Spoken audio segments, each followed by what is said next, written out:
good, Joe? Welcome back, man. Happy Friday, F1 Friday, man. I guys know you guys are doing good, amazing, absolutely stupendous, wonderful. Recording this late. I'm actually recording at 6:11. No, Siri. I'm recording at 6:11 p.m. I usually record like around 2 or 3 p.m. But I have to take my car into the shop, and then I have to get a haircut, and I was not going to record until I got a haircut. So yesterday was just a day off, but today I was not going to record until I got my haircut. So I just got back about like 10, 15 minutes ago. Had to take a shit. Just kidding. But hope you guys are, like I said, doing great, amazing, absolutely stupendous. We're back with F1 drivers of the 70s. And we've already in the 80s and the 90s. They've both been absolutely wonderful, great. Now we are going to kick it back to the 70s. I should probably do the 70s, 80s, and 90s. But it's just the way we're going to do it. Anyway, hope you guys enjoyed the video.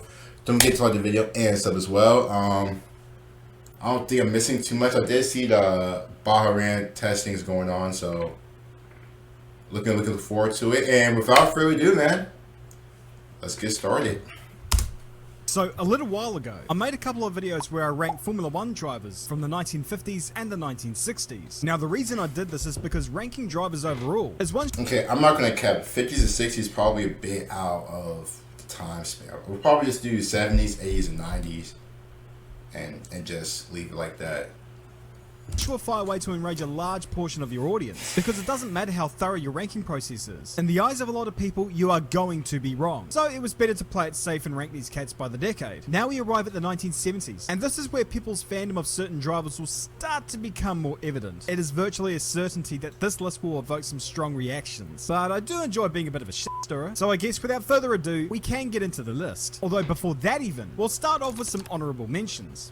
Jackie X, prominent rain driver and vice champion of 1970. Jean-Pierre Beltoir, a somewhat dangerous yet very fast driver. Francois Xavier, a driver taken way too... What the fuck? Oh, no, my bad. My bad.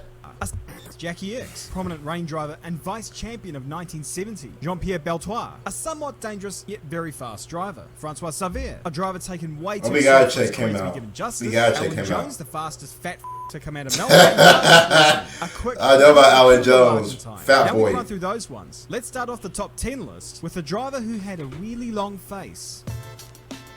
Jochen Rindt only competed in 1 year of the 1970s, but that was enough for him to establish his legacy. Such was the dominance in 1970 that Rindt won the title despite not scoring any points in the remaining 5 races. Of course, while tragedy surrounded the answer as to why that happened, Rindt had won that year's Monaco Grand Prix and had won Le Mans just a few years prior with the Formula 1 World Drivers title under his belt. Rindt had done what few others have done in the history of the sport and cemented his legacy in Austrian motorsport, even if he was actually German. Rindt tragically passed away in preparation for the 1970 Italian Grand Prix, which was won by the driver who was number 9 on this list, Clay Regazzoni. Damn, rest in peace. Damn, bro. You guys know, man. You guys know, man. When it comes to freaking drivers dying, man, it's always the worst. Always the worst. Rest in peace, to bro.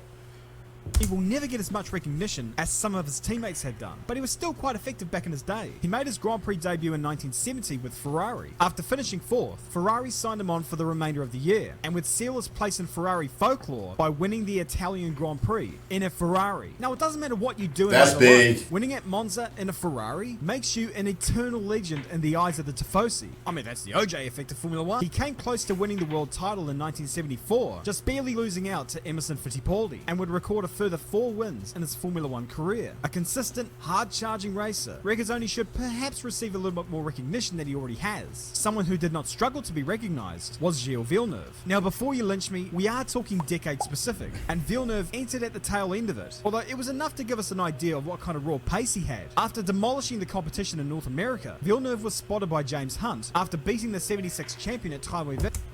Oh, Canada! That's all I know.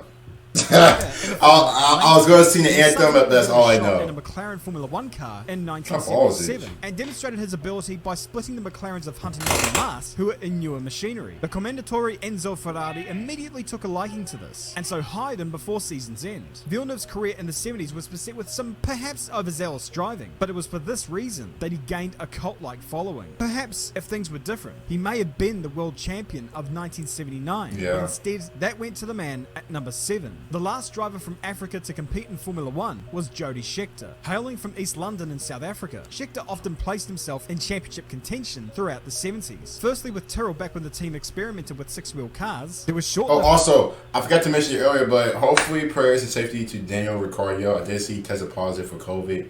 Hopefully he's fine. Hopefully he's back in time for the first race coming up. If not, I'm guessing they have like a backup driver just in case, practice driver or whatever. But yeah, I should have mentioned that earlier. I just remember now for some reason. When he drove for the Canadian Walter Wolf team in 1977, but his world driver's title would come in 1979, driving for Ferrari. In his time in the 70s, Scheckter racked up 10 wins and 33 podiums, and his journey to the world title epitomizes what Grand Prix racing was about. That's but good. Back then, Grand Prix racing meant a few other things. Drivers were revered and adored, and someone who embodied that ethos was the next man on this list. Scheckter. Now, James Hunt was well known for his reputation for doing sex, and his later commentary career was popular too, at least for those who enjoyed young cash-loaded, crash pro-Mediterranean drivers being torn to pieces verbally. But there was more to Hunt than his usual daily combo of a Marlboro, brandy and a lady. His ability with the steering wheel gave him a reputation of being a very fast, albeit sometimes insane driver. After somehow winning in a Hesketh, Hunt signed with McLaren for the 1976 season, which will forever be remembered as one of the greatest seasons in Formula 1 history due to his title battle with Niki Lauda. This would later be immortalized in the film Rush, which we'll get to later. Hunt became the 1976 World Drivers' Champion in the final race that year in Japan, although the Grand Prix itself would be won by an American racing icon, Mario Andretti. Well, okay, I've heard about Mario Andretti, but I always thought he was Italian, unless he was Italian American. But I always thought he was straight Italian, because I do know. Listen, so if you guys are not from like the States, there's this place called Andretti's. We can, it's like an arcade, a little like track, like go-kart, stuff like that. Very, very fun place. I've been a couple of times. Gone crazy, went crazy. But I'm not sure if that's made after Buddy. But yeah, I just wanted to just share that with you guys. Yeah.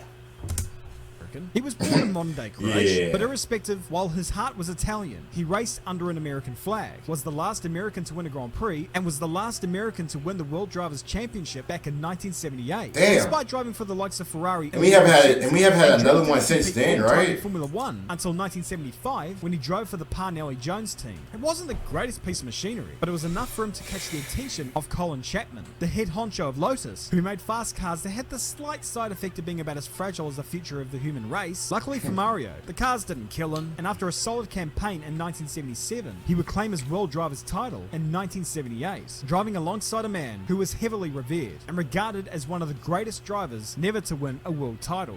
Nicknamed Super Swede, Ronnie Peterson is fondly remembered for his ability behind the wheel. He came close to winning the championship at various points of his career. It is perhaps for his lack of championships that the general public doesn't think of Peterson in the same light as other drivers from that time. Yeah, I had never heard about Buddy. Awe-inspiring. 1978 would be his best chance to win a title with a Lotus that was ferociously dominant. But ultimately, his signature meant more to him than glory, accepting team orders to finish behind Andretti during the season. He would tragically die in the Italian Grand Prix towards season's end. Although had he lived, he would have been McLaren bound for 1979, a team that has seen success with number 3 on this list, Emerson Fittipaldi. Okay, first of all, rest in peace to Ronnie Pierce. That's 2 guys that have passed away.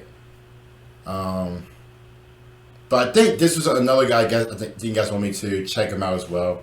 Fittipaldi. So we'll add that to the collection as well. Talent was as big as his sideburns.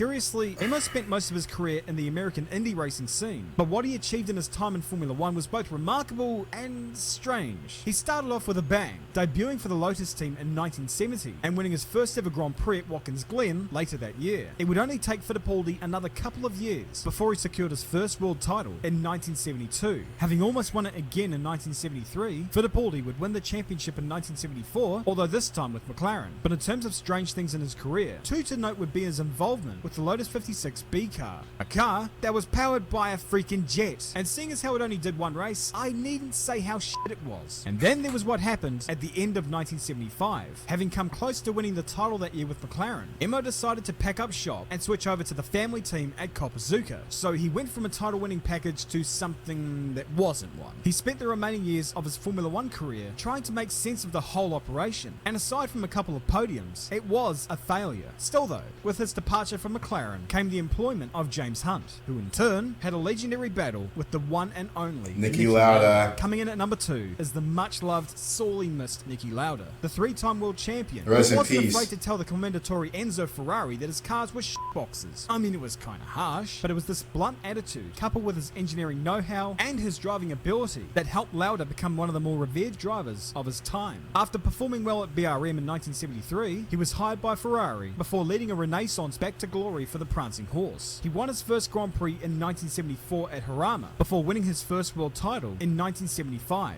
He seemed destined to win the title in 1976 before his infamous crash at the Nürburgring put him on the brink of death. After a remarkable recovery, Lauda performed one of the greatest comebacks in the whole of sporting history, getting back into the car with blood still streaming from his wounds and putting himself back in the championship hunt. Hey, major respects to Niki Lauda for that.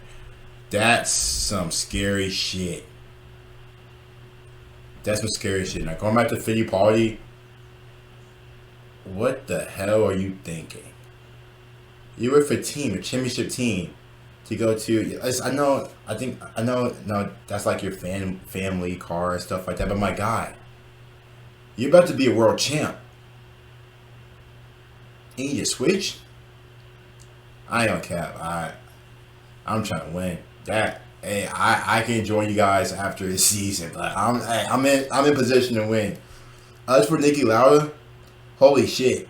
I do know about that because we have reacted, right, see stuff like that, but still to this day, it's just absolutely amazing how he survived.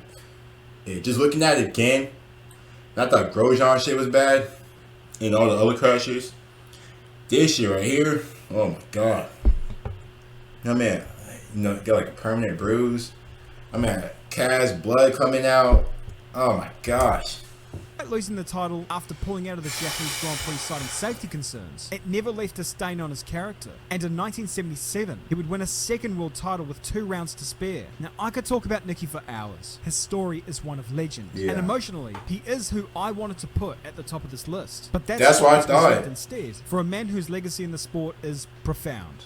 So Jackie Stewart was the defending world champion heading into the 1970s, leading the Tyrrell outfit and partnered with young up-and-coming Frenchman Francois Savert. Stewart was dominant in his remaining 3 years in Formula 1, from 1971 to 1973, winning a multitude of races and 2 world titles. Stewart's smooth driving style allowed for him to achieve the success that he did, learning from the master that was Jim Clark. Massively safety conscious, Stewart campaigned for a safer racing environment, which further cemented his legacy in the sport. Having quit at the top of his game, who knows what he may have been able to achieve had he stayed on for another few years. Still, well, he it quit. didn't change how the sport viewed him in the long run, and it's for all of these reasons why he was the best driver of the 1970s. At least, in my opinion. I don't know, what's your top 10 list? I know. Hey, shout out to man Josh again, but I was coming into this and Niki Lauda is number 1. That's all I'm taking away from it. Niki Lauda is number 1. But we've won a lot. Jackie Stewart, I think that's really my first time hearing about him, so you gotta check him out.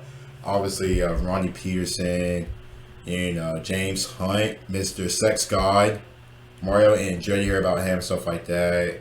Joey Schechter, all that, and also Mr. Longface. But hope you guys enjoyed this video.